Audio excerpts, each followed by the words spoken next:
before we can start selling, we need to enter products in inventory. So we'll go to inventory, edit inventory. This screen in here allows you to add, edit, and delete items in inventory. Now we'll show you how to enter three different items for three different ways of selling in our software. First, we'll start off with an item that's going to be a bottle of water, and because they typically come with a barcode on them, we're going to want to sell it by scanning the barcode with a barcode scanner. Now when we want to add an item for scanning with a barcode scanner, what we want to do is we want to make sure that for item number, or as we call it item ID, we enter the exact barcode. Whether we scan it in here or we type it, that doesn't matter as long as it's the exact barcode, and it's going to relate to this product whenever we scan with the barcode scanner. The second field in here is a description that goes on the screen as you sell and on the receipt. So we're going to enter a description for it. Let's say we supply this bottle of water at $1 a bottle, and let's say we want to do like a 40% markup, so that roughly calculates our final price at $1.40. If we don't want to do the determination of prices in this order, what you can do is you can also just enter the supply price, which is $1, and then say you have in mind a rough final price or some nice rounded price. You can type in, let's say, $1.50, and the markup is automatically calculated for you by the program. Oldest pieces, supply date. Well, let's say if we enter today's date in here, that just is a reminder for us if we want to keep track of this kind of things when we ordered the batch of inventory that we're putting in for this product right now. So that could keep help you keep track of expiration date, or for whatever reason you want to just remember the date that you ordered the batch of the product. Product class, right now we don't have any to choose from in here because we're just starting on filling out inventory. So let's create a product class for this. This is a bottle of water. Let's say we're going to put that, generally speaking, on all soft drinks. Let's call the class like that. The next question pretty much asks you where you want to print this to. Of course, everything gets printed to the receipt printer because the receipt needs to contain everything. However, for the ordering, when the waiter orders, you need to have the item print in the location of the business where it will need to be prepared or delivered on a tray. So this will go to the bar because it's a drink, even though it's just water. If by any chance you have your waters in the kitchen, by all means you would select kitchen printer. The next area in here of details is regarding tracking quantity. If you don't want to track quantity by any chance, you don't want to keep up with that, just select do not track quantity. Pretty self-explanatory. That way the software is not going to bother you when the quantity gets down to zero. It's not going to not let you sell. It's going to let you sell an unlimited quantity. However, if you want to keep track of quantity, keep this box unchecked in here, and definitely add the exact quantity of the item that you're putting in inventory. Let's say that we just supplied, I don't know, 60 bottles of water. Existing quantity, this field in here is just an informational field. You don't edit it, you don't fill it in. The program tells you what your existing quantity is if you have any leftover quantity from an older stock of this item. Right now this is a brand new item we're entering in inventory. We definitely don't have an older leftover stock. We don't have like 5 or 6 bottles left over from previous order laying around, but if we did, it will be written in here just for your information.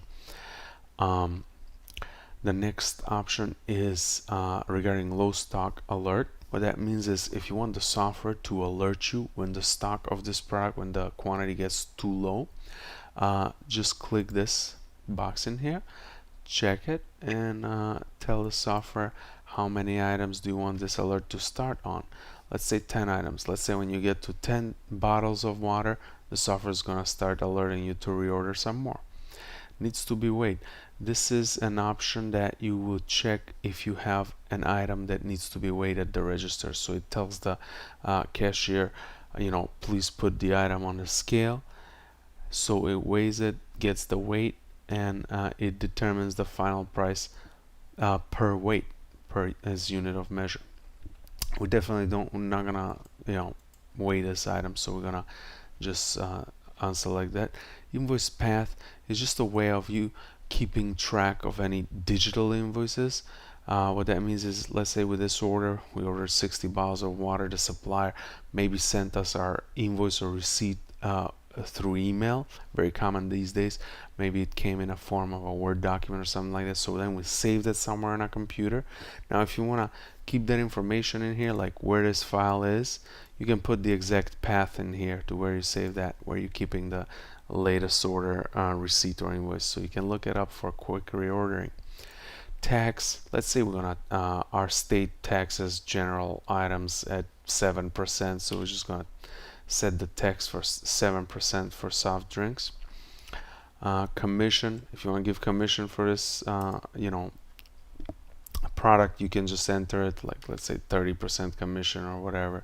If you don't give a commission, just leave this field blank. Supplier name, right now we don't have any suppliers to pre-select in here because we're starting to fill out inventory just now. However, we're gonna make up a supplier. Let's say, I don't know, US beverage suppliers. So we just made up a name of a company. Supplier web, you can keep track of that too, the web page of a supplier. All this information is optional in here. You don't have to add it. However, many people like to, because then it makes it easier for reordering when quantity is low. You can put the phone number of the supplier, you can put comments about the supplier in here, like, I don't know, they take upfront payment only or whatnot, whatever you want to do. And then you just click add to add this item to inventory, confirm it, and it will tell you it's been successfully updated. Now we're gonna add an item that we maybe don't have a barcode for, let's say, just an example, or we don't even have a barcode scanner in our business. We don't want to use barcodes. Let's say we just want to sell items by just typing in the item ID, So in that case, you want to come up with an item name that's like a very short abbreviation, so you don't have to type long things, and very easy to remember, by the way, if it's short. Maybe an abbreviation of the name of the product. Let's say it's a Kit Kat bar, so let's just call it Kit Kat, the item number. Easy to remember, very short, and here you can still put the full description. For supply price, let's say we get it at, I don't know, 80 cents. Markup, let's say, or nice round final price of $1. Let's say the product class is going to be, I don't know, candy. Let's say it doesn't print to kitchen nor bar printer, just on receipt printer. Let's say we sell it at the front desk, like a concession stand at the register. Let's say we're not gonna track inventory, right? Let's say it's also 7% tax for this candy product class. And supplier name, we can do the same one as previous. Click add to add it in the inventory. And lastly, let's add an item that we want to sell through the buttons that we created, the quick menu buttons. Now, if you remember from our previous videos, we said when we created these buttons that, in inventory, in order to sell through these buttons, you must have the item ID match the exact name of the button exactly, so that it relates to that item in inventory. So you can type this name of this button right here in the item ID field or the item number field exactly, and watch out for misspellings or mistakes like that. Or if you don't want to do that, there's an easier way. You can just click on the button and it will tell you that there's no such item in inventory. It will ask you if you want to enter it now. You click yes, and it comes back in here with the item name pre-filled for you correctly, so you don't have to worry about any misspellings or anything like that. Let's say we get it for $1, we want to sell it for $2. I'm going to create a new class now, alcohol, and this prints into the bar definitely. Let's not track quantity here in the interest of time.